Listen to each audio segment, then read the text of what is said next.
dalam ibadah Little Flock kami hari ini. Engkau telah memberkati dan menolong setiap kami. Dan biarlah kami tetap berada di dalam naungan-Mu Tuhan. Ambil alih setiap pendengaran kami, sehingga kami fokus akan kebenaran firman-Mu Tuhan. Berikan hikmat kebijaksanaan bagi kami, sehingga kami boleh mengerti dan memahami apa maksud Tuhan dalam kebenaran firman-Mu. Terima kasih Tuhan. Haleluya. Amin. Silakan duduk Bapak Ibu. Puji Tuhan, shalom. Sekali lagi shalom. Selamat malam bagi kita semua. Haleluya. Bagaimana, sehat semuanya? Sehat, puji Tuhan. Baik Bapak Ibu, minggu kemarin sudah diperdengarkan kepada kita tentang menyembah dalam roh. Dan malam hari ini kembali kita akan mendengarkan kembali apa maksud dan tujuan di dalam tema firman Tuhan yang kita bahas dalam minggu ini tentang yang namanya menyembah di dalam roh. Katakan sama-sama, menyembah dalam roh. Haleluya. Yuk kita buka kebenaran firman Tuhan, kita langsung saja. Yohanes pasal 4 ayat 23 sampai 24. Saya boleh tampilkan di layar. Yohanes pasal 4 ayat 23 sampai 24. Yuk kita baca sama-sama. 1, 2, 3, ya. Tetapi saatnya akan datang dan sudah tiba sekarang bahwa penyembah-penyembah benar akan menyembah Bapa dalam roh dan kebenaran. Sebab Bapa menghendaki penyembah-penyembah demikian. Allah itu roh, dan barang siapa menyembah Dia harus menyembah dalam roh dan kebenaran. Ya, katakan Allah itu adalah roh. Allah itu tidak kelihatan karena Dia adalah roh. Nah, bagaimana kita menyembah yang tidak kelihatan? Bagaimana roh Allah bisa berjumpa dengan kita? Ya otomatis roh kita yang berjumpa. Karena kalau kita berjumpa secara fisik nggak bisa.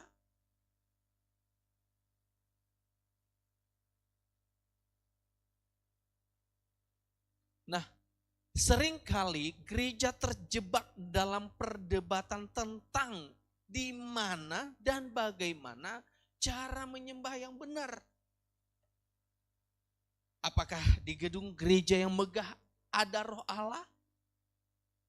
Bisa ya, bisa tidak.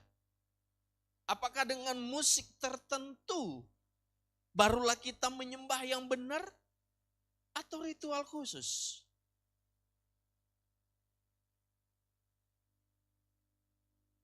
Tetapi di dalam Yohanes pasal 4 ayat 21 dikatakan bahwa Yesus menegaskan di sana bahwa penyembahan bukan soal lokasi. Penyembahan itu bukan soal tempat.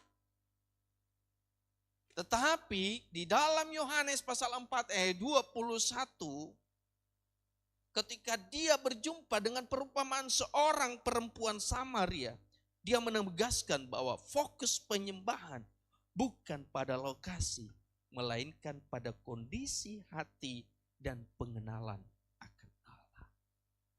Jadi di mana saja Allah itu bisa ada dan bisa Dia hadir. Ya. Sekali lagi, tempat kita menyembah boleh di mana saja. Yang penting adalah seperti yang dikatakan tadi, Allah itu adalah roh. Nanti kita akan bahas ke depannya.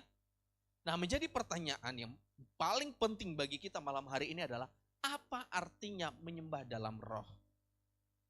Kan selama ini kan saya menyembah, saya angkat tangan, saya bilang haleluya, haleluya, haleluya. Tetapi satu hal yang saya tekankan malam hari ini kepada kita semua adalah kalau kita hidup di dalam penyembahan, saya yakin dan percaya Cemar GBI di tahun 2026 ini tidak hanya sebatas ucapan, tetapi itu akan terjadi di dalam kehidupan kita, di dalam keluarga kita, dan dimanapun kita berada terjadi yang namanya revival. Karena kita hidup di dalam penyembahan. Berapa banyak peristiwa-peristiwa yang terjadi, mujizat-mujizat yang terjadi hanya karena penyembahan. Salah satunya adalah tembok Yerikho. Berapa kali dikelilingi? 7 kali. Mereka hanya berkeliling dan memuji Tuhan. Mereka hanya berkeliling dan memanggil nama Tuhan. Mereka tidak dorong itu tembok Yerikho. Mereka tidak palu itu. Mereka tidak ambil martil yang besar kemudian mereka robohkan itu tembok Yerikho. Tidak. Mereka hanya berkeliling 7 kali. Capek enggak? Capek. Tetapi ketika mereka benar-benar mereka memuji Tuhan di dalam roh, maka apa yang terjadi?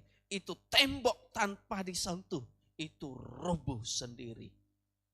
Dan saya yakin dan percaya, tembok-tembok apa yang ada di dalam kehidupan kita juga di tahun 2026 ini, Tuhan pasti akan robohkan kalau kita hidup di dalam penyembahan.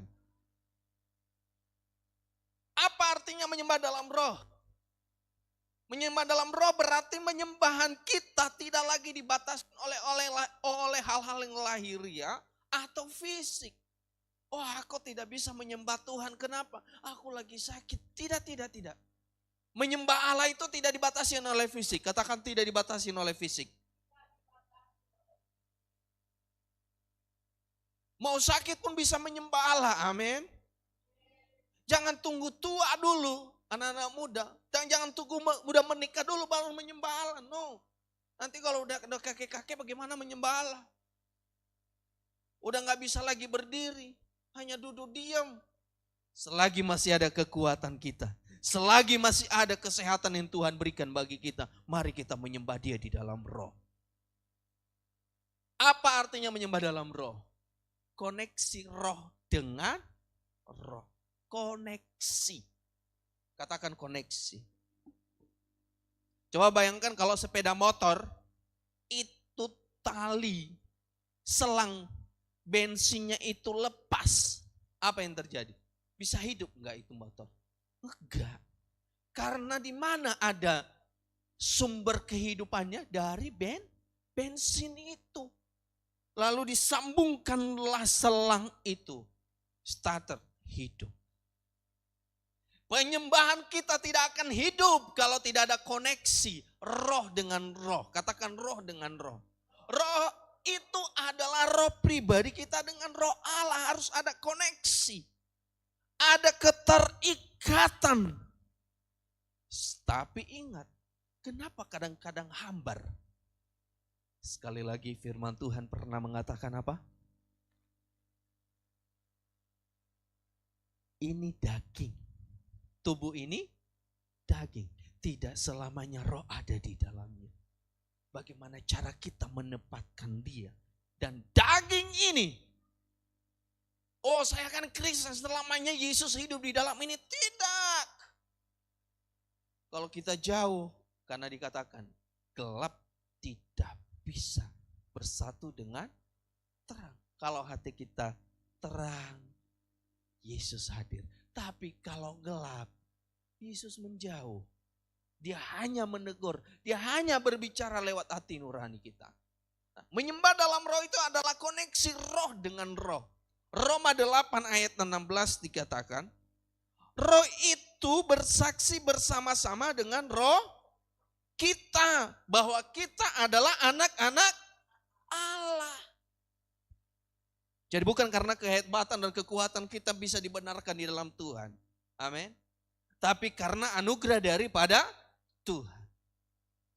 Dikatakan apa? Penyembahan adalah komunikasi antara roh manusia dengan roh Allah. Makanya jangan antik kalau ada orang sedang manifestasi. Jangan sakit kupingnya kalau ada orang yang berbahasa roh. Jangan sakit kupingnya kalau ada orang yang teriak-teriak. Jangan sakit kupingnya kalau ada orang yang sedang tidak tahu kalau lingkungan itu sedang banyak orang. Dia bebas berteriak sama Tuhan. Karena dia sedang komunikasi sama Tuhan. Yang ada bagi kita adalah minta kepada Tuhan. Biar dia berikan karunia itu.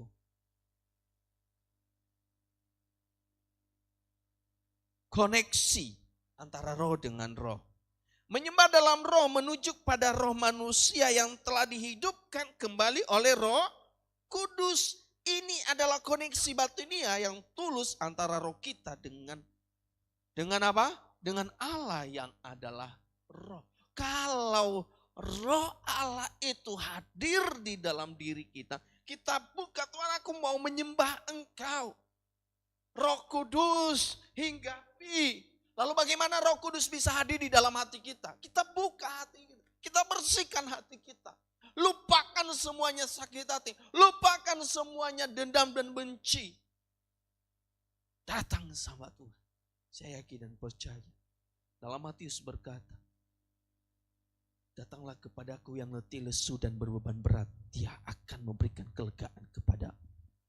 Ketika kita datang di dalam hadirat Tuhan, menyembah Dia di dalam roh, Dia disitulah langsung Dia berikan kelegaan kepada kita. Yakin dan percaya.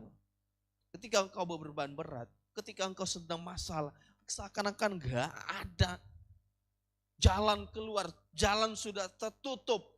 Datang sama Tuhan, sujud di hadapan Tuhan. Jangan pakai otakmu taruh di sini. Otaknya taruh di mana? Otaknya taruh di mana? Di lutut kita. Kenapa taruh di sini? Kalau taruh di sini stres. Kalau taruh di sini cepat tua. Cepat naik darah. Darah tinggi. Tapi otaknya taruh di mana? Di sini. Kenapa taruh di lutut? Karena di saat ada masalah, engkau berlutut sama Tuhan. Dan disitulah engkau menyerahkan semuanya. Tuhan, aku gak sanggup. Aku butuh Tuhan. Wow. Dan ketika engkau melakukan hal itu, yakin dan percaya, Dia datang dengan lembut. Bagaimana kita menyembah dalam roh? Yang kedua yang perlu kita perhatikan adalah, yang pertama tadi adalah koneksi antara roh dengan roh Allah. Yang kedua adalah bukan sekedar ritual. Katakan bukan sekedar ritual. Filipi 3 ayat 3 dikatakan, karena kitalah orang-orang bersunat yang beribadah oleh roh Allah dan bermegah dalam Kristus Yesus dan tidak menaruh percaya pada hal-hal lahiriah. Beribadah oleh roh Allah adalah hadiah sejati, bukan sekedar mengikuti tata cara formal, tetapi digerakkan dan dipimpin oleh Roh Kudus yang tinggal di dalam hati. Ini adalah komunikasi dari roh manusia ke roh Allah. Seperti yang kita bahas sebelumnya. Bukan sekedar ritual, WL-nya berkata, ayo menyembah Tuhan, kita angkat tangan kita. Sekatakan haleluya, kita sebut haleluya. Ikut-ikutan hanya sebatas ritual. Oh gereja kita GBI tata liturginya begini. Oh bagaimana? Oh penyembahan dulu. Oh itu yang diikutin. Tidak, sekalipun itu sudah disusun di dalam ritual, maka yang kita lakukan apa? Kita ambil suatu posisi. Bagaimana sebelumnya tadi. Kita koneksikan roh kita dengan Allah. Itulah baru dinamakan dengan menyembah di dalam roh. Jangan ketika orang penyembahan, kita seakan-akan kayak bodyguardnya malaikat. Oh siapa ini yang tidak menyembah? Akan kutegur. Ini bodyguard. Iya kalau bodyguardnya malaikat. Tapi kayak bodyguard orang di samping yang sedang penyembahan. Jangan sampai diganggu teman saya yang di samping ini. Nanti saya akan habisi. Ini diam di tempat. Yang Tuhan maksud adalah pada malam hari ini kepada kita adalah bukan sebatas atau sekedar ritual saja. Disuruh penyembahan, ayo penyembah Tuhan. Enggak, bukan hal itu. Ayo ambil waktumu. Karena dikatakan adalah kairosnya Tuhan itu enggak datang kedua kalinya. Ketika di saat mau 2-3 orang berkumpul di dalam nama Tuhan, apa dikatakan di sana? Yesus hadir. 2-3 orang berkumpul itu maksudnya apa? Dia sepakat. Sepakatnya kita berdoa. Nah ini hari ibadah, hari Little Flock kita. Kita sepakat ya, tujuan kita datang ngapain? Beribadah, betul? Mengundang hadirat Tuhan. Amin.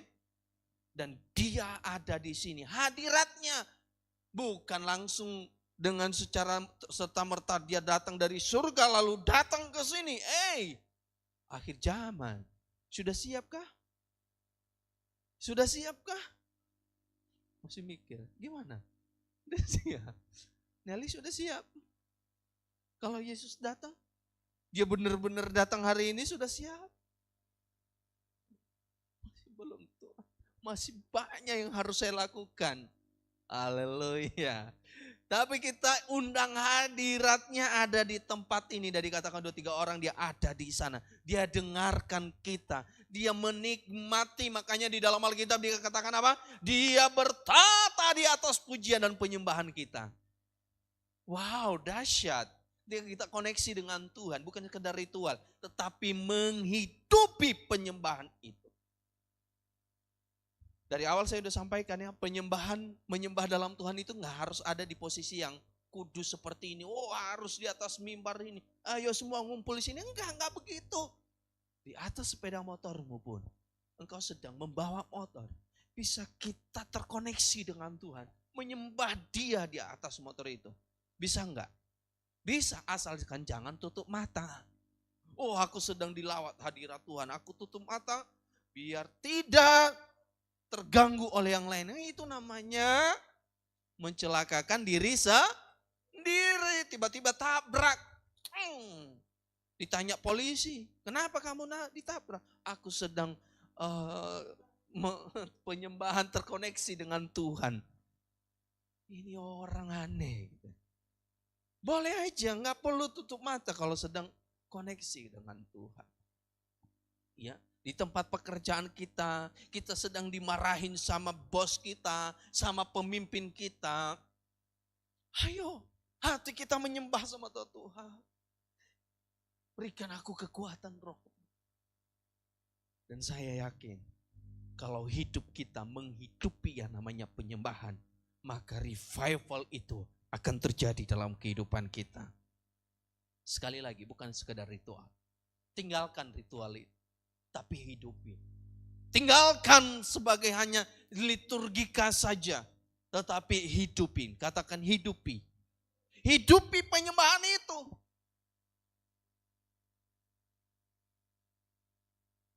Jadi tanpa WL melihat kamu. Melihat saudara semuanya. Wah, ayo Bapak Ibu. Kalau saya WL kadang-kadang saya buka mata. Kemudian saya lihat yang tidak penyembahan. Saya undang dengan cara yang manis. Mari Bapak Ibu menyembah Tuhan. Ucapkan syukur sambil dipandang. Tidak juga. Mungkin dalam hatinya siapa kau gitu yang nyuruh-nyuruh aku. Ayo hidup di dalam penyembahan. Amin. Dan yang terakhir Bapak Ibu.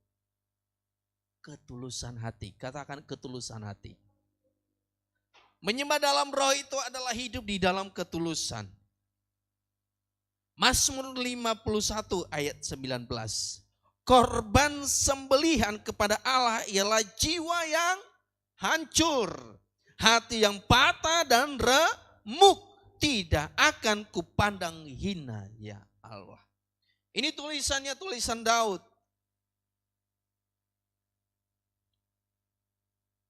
Ketika manusia memberikan penyembahan kepada Allah.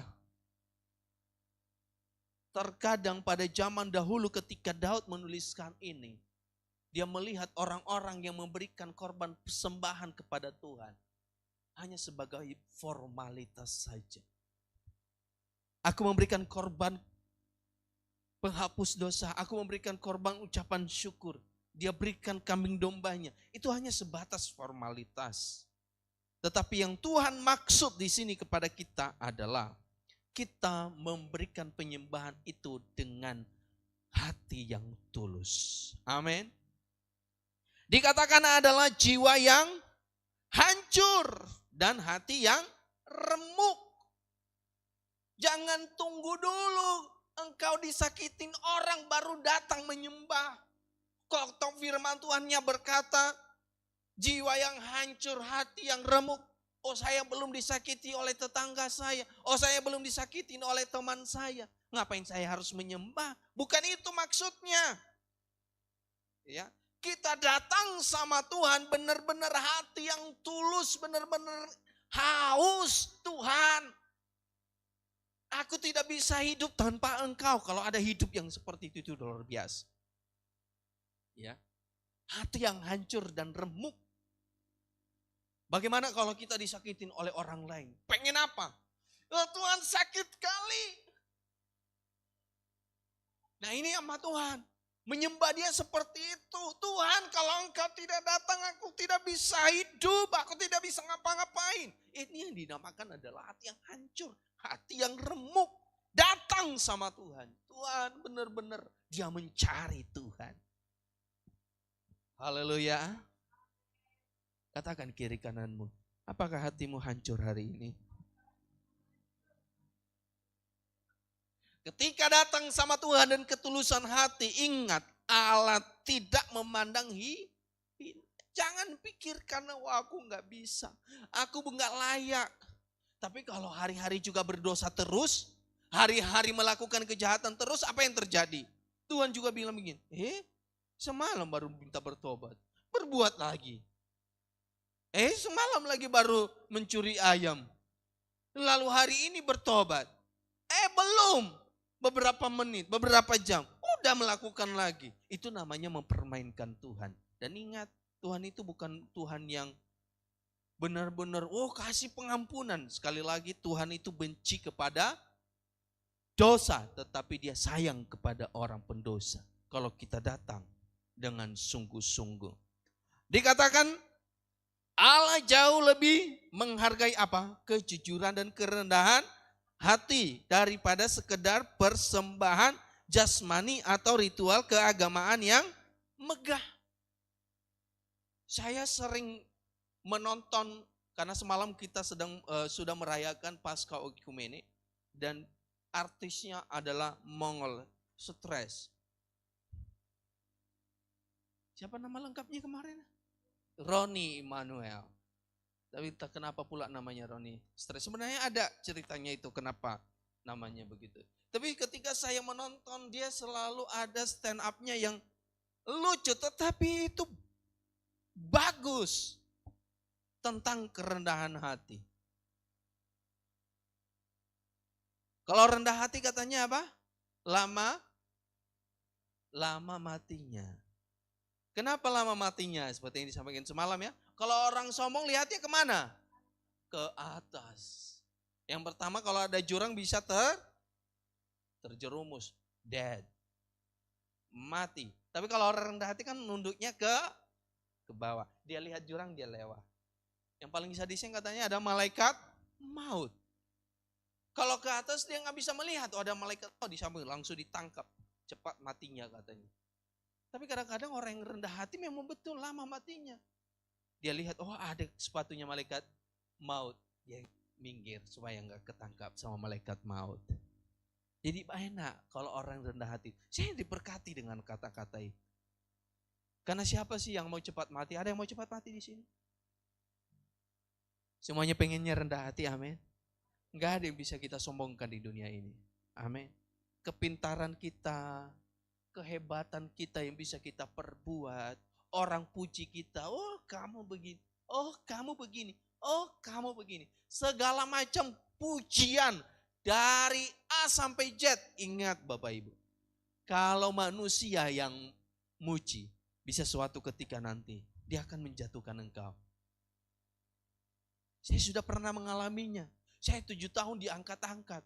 Wah hebat, saya turun dari mimbar, keren banget. Saya turun dari mimbar, bagus banget. Wih, saya turun dari mantap banget. Ada acara-acara saya dipakai, ada acara. Tiba saatnya mereka jatuhkan saya dengan kata-kata yang membuat orang terhasut bahwa itu adalah pribadi saya. Sekarang sombong karena sudah sarjana teologi. Wah, kata-kata itu semua para majelis gereja berkata begini. Betul ya. Jadi jangan enak dengan pujian manusia. Yang ada adalah kalau kita dipuji oleh manusia, yang harus kita lakukan apa? Kunci utamanya adalah anggap itu sebagai tanggung jawab. Kalau kita anggap itu sebagai tanggung jawab, saya yakin dan percaya kita semakin lebih baik ke depannya. Ketika orang berkata kepadamu, kamu baik banget hari ini. Kamu hebat banget WL ya. Keren kamu WL. Kalau itu tanggung jawab, dia akan mempertahankan bagaimana dan berlatih. Karena kenapa? Nanti pujian itu gak ada tantang lagi. Mempertahankan dan berkata begini, aku akan melatih diri. Tapi kalau itu dianggap sebagai kesombongan, maka apa yang terjadi? Suatu ketika akan terjadi kerendahan hati. Ya. Ketulusan batin adalah transparansi di hadapan Tuhan. Jauh lebih bernilai bagi Allah daripada penampilan religius yang sempurna di luar namun keras di dalam. Ini orang Farisi. Pengennya lihatnya dilihat dari luar gitu. Ini orang Farisi. Mau gak ada duit kita datang ke gereja, aduh gak ada duitku. Gak ada baju baru. Mau baju itu yang kau pakai, hari Minggu kau pakai itu, hari Badayut untuk anak-anak muda, pakai. Minggu dipakai juga, Little Flock dipakai juga. Tidak mengapa, Tuhan tidak melihat bajumu yang itu-itu saja. Dia melihat ketulusan hati kita untuk datang kepada Tuhan, amin. Jadi jangan habiskan duitnya untuk hanya hal-hal yang kelihatan religius, tetapi yang sebenarnya yang dilihat Tuhan adalah batin. Tuh kesaksian Mongol semalam. Jam tangannya berapa? 15 juta. Perlu kita cross check itu. Karena biasanya artis-artis itu, wah mahal-mahal ratusan juta jam tangannya. Itu yang di kampung 2,5 M dia beli jam tangannya. Hanya supaya apa? Supaya kelihatan. Tapi yang perlu dibereskan kepada Tuhan ketika kita menyembah dalam roh apa? Hati kita. Hati-hati dengan hati. Karena nanti sakit hati. Hati kita perlu. Jadi sekali lagi adalah ketulusan hati. Ya. Berikan pun persembahannya dengan ketulusan hati.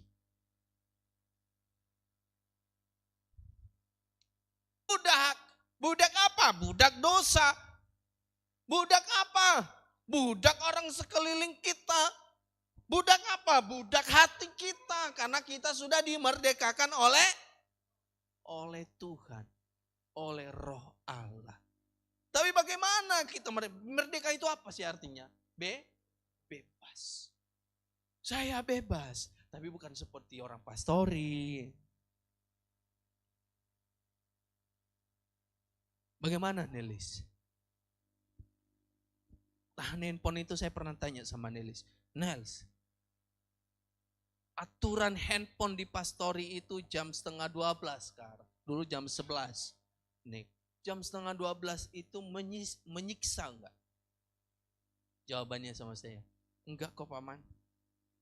Karena juga di tempat kami dulu juga paling lama jam 10 itu udah tidur. Biasa aja.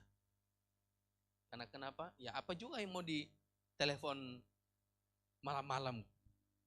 Dalam hati aku, masa sih gak ada VC Bobo. Jauh LDRan loh. Ya.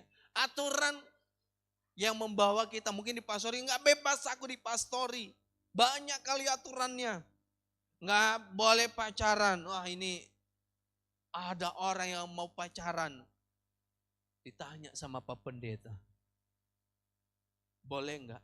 Bukan pacaran sebenarnya, ajakan makan. Tapi kan awalnya memang begitu, PDKT itu kan ajakan makan. Betul enggak? Ngopi yuk. Berapa orang? 2 aja kita. Oh udah, hati-hati. Nih, kalau ada yang ngajak begitu, hati-hati kalau berdua. Itu ada maunya itu. Tiba-tiba ngajak ngopi gitu. Apalagi yang perempuan, laki-laki ngajak kopi. Aduh, buaya darat. Ngopi yuk, ngapain ngopi-ngopi? Di mana? Di luar. Kan bisa ngopi di pastori. Lebih enak lagi, amin. Cinelis gak amin. Amin Nelis. Lebih enak kan ngopi di pastori kan? Saya jarang ngopi di luar, kadang-kadang kalau nggak ada kopi aja baru ngopi di luar. Ngopinya di pasar kenapa? Enak. Harganya murah. Enggak gratis, beli kopinya ada dong, betul nggak? Ya kan ada dong. Kalau kopi susu, beli susunya kan, tapi murah. Beli 2 gelas kopi di luar, sudah bisa beli 1 bungkus kopi kapal tanker bubu. Itu beli berapa? 2 gelas kopi di luar, sudah beli 1 bungkus kapal tanker. Itu bisa dipakai berapa minggu? Seminggu lah ya. Seminggu. Coba tiap hari ngopi pakai itu.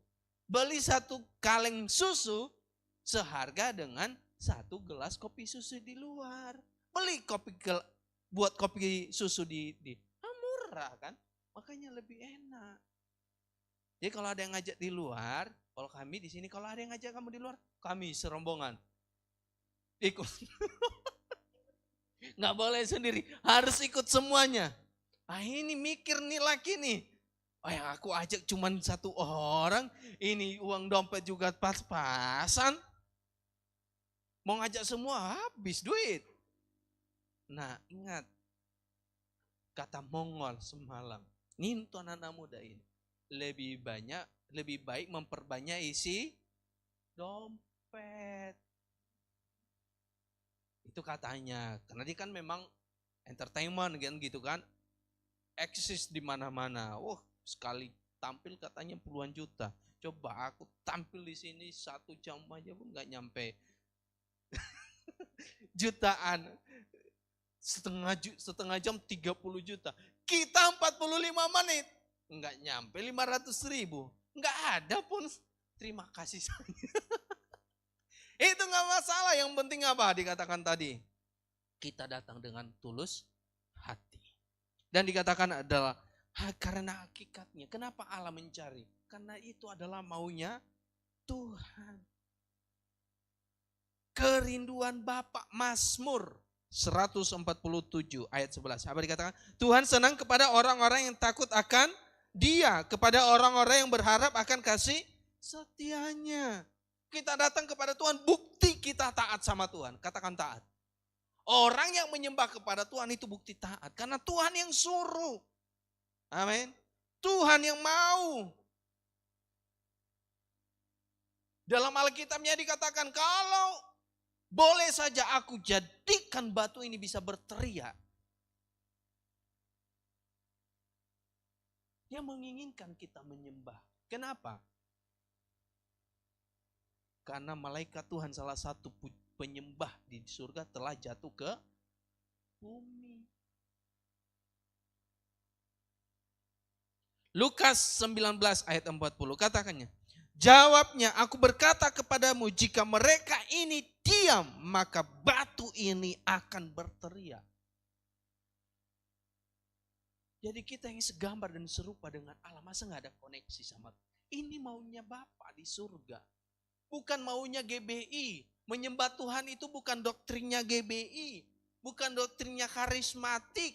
Itu adalah diajarkan di dalam Alkitab. Nah sering orang berkata karismatik, sesat dan segala macam. Ini ada keluar lagi webinar-webinar yang tidak benar. Ini pemecah-pemecah gereja. Karismatik, madu atau segala macam lah. Coba. Kita kalau datang sama Tuhan tulus hati aja, nggak usah ngungkit-ngungkit orang lain. Kenapa sih? Diem gitu ya. Gak usah buat susah orang lain. Cari kebenaranmu sendiri. Karena kenapa? Kalau ke surga nanti sendiri, betul? Enggak pakai KTP kan? Enggak pakai kartu keluarga kan? Atau nanti di surga, nomor keluarga ini silakan masuk rombongan. Enggak, satu-satu dipanggil. Kamu. Oh, Beng duluan. Beng. Oh, Tuhan panggil Beng. Agak itu ya, gaul Tuhannya. Tapi kalau dipanggil Tuhan jangan budak ya Beng ya. Nanti nggak jadi masuk surga. Beng, oh iya siap Tuhan gitu ya, masuk gitu ya. Jangan pula Beng yang bilang nanti, tunggu dulu Tuhan, kenapa? Ada teman pelayananku. Siapa? Ah itu urusan dia lah itu. Contohnya Nelis kan gitu. Nels, oh Nels. Masuk. Oh tunggu dulu Tuhan, baru saya jemput dulu dari ASJ dulu. Tuhan bilang jauh itu 1 hari, udahlah naik aja dulu. Enggak kita boncengan nanti. Suami istri pun dia akan lihat sendiri. Oh karena sayang kali aku sama istriku kan panggil sayang lagi gitu kan, Tuhan panggil gitu. Enggak panggil sayang lah gitu ya. Amperius, iya Tuhan, masuk. Aduh Tuhan, sayangku ketinggalan. Apa sayangmu? Ya sayangku ketinggalan. Nah, udah urusan dia lah itu, naik lah. Nggak akan. Kita masuk sendiri, jadi jangan buat susah orang lain. Haleluya. Baik, sebagai penutup terakhir. Ini statement terakhir saya dalam penyampaian firman Tuhan ini. Penyembahan sejati bukan tentang seberapa hebat suara kita. Boleh nada tinggi, boleh.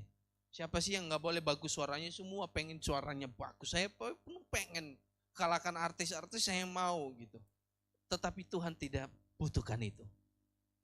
Atau seberapa megah gereja kita. Ibu gembala kita punya iman, saya punya iman berapa M? 8 M. Beli apa? Beli ruko ini untuk dijadikan gedung gereja. Mau dibeli, mau tidak dibeli, tetap kita menyembah di dalam roh dan kebenaran. Amin. Jangan dulu tunggu ini LED baru jangan tunggu ada kelap-kelipnya, ada video lightingnya, hebat gitu. Baru menyembah dalam roh dan kebenaran. Tuhan tidak butuh itu, amin. Melainkan seberapa besar kerinduan roh kita, bukan daging kita. Apa? Roh kita untuk menyatu dengan kebenarannya. Jadilah penyembah yang dicari Bapa. Yang hidupnya apa? Memuliakan Tuhan dalam setiap hembusan nafas. Itu saja firman Tuhan yang boleh saya bagikan kepada kita. Biarlah firman Tuhan ini ketika kita menyembah dalam roh, kita perlu tahu bahwa menyembah dalam roh itu ada koneksi. Ada koneksi antara roh kita dengan roh Allah. Dan itu bukan sekedar ritual. Karena itu adalah kita lakukan karena kesungguhan, karena kita hidupi di dalam Tuhan. Dan kita melakukannya dengan tulus hati. Itu saja firman Tuhan. Mari kita bersatu dalam doa. Terima kasih Tuhan buat firman yang boleh kami dengar.